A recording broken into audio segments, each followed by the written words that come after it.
सोनगावात हातभट्टीवर पोलिसांचा धडाका, 600 लिटर रसायन नष्ट, तिघांवर गुन्हे।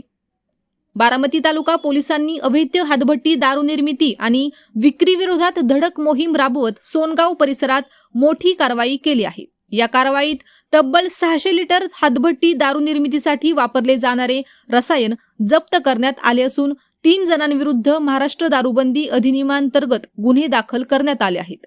गुप्त बातमीदारामार्फत सोनगाव तालुका बारामती येथे अवैध दारू निर्मिती सुरू असल्याची माहिती पोलिसांना मिळाली होती। त्यानुसार 15 जून रोजी दुपारी पोलिसांनी छापेमारी केली।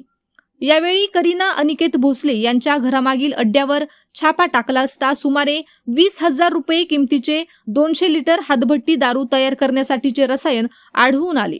या प्रकरणी बारामती तालुका पोलीस ठाण्यात गुन्हा क्रमांक 282/2026 दाखल करण्यात आला।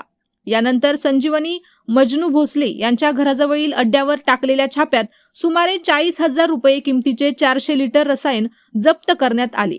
या प्रकरणी गुन्हा क्रमांक 283/2026 नोंदविण्यात आला आहे। दरम्यान 14 जून रोजी MIDC परिसरातील गोदरेज कंपनीजवळ देसी दारूची अवैध विक्री सुरू असल्याची माहिती मिळाल्यानंतर पोलिसांनी तेथेही कारवाई केली। नागेश प्रकाश चंदनशिवे राहणार दुर्गा टॉकीज जवळ बारामती याच्या ताब्यातून 560 रुपये किमतीच्या 90 मिली क्षमतेच्या 14 सीलबंद देशी दारूच्या बाटल्या जप्त करण्यात आल्या। त्याच्या विरुद्ध गुन्हा क्रमांक 281/2026 दाखल करण्यात आला आहे।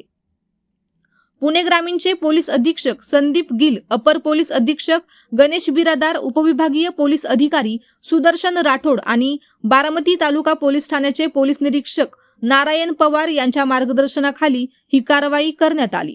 अवैध दारू निर्मिती व विक्री विरोधात मोहीम अधिक तीव्र करण्यात येणार असून अशा बेकायदा धंद्यांवर कठोर कारवाई सुरूच राहणार असल्याचा इशारा पोलिसांनी दिला आहे। अशाच नवनवीन बातम्या पाहण्यासाठी बारामती वार्तापत्र चॅनलला लाईक करा, शेअर करा, सबस्क्राईब करा आणि बेल आयकॉन प्रेस करा।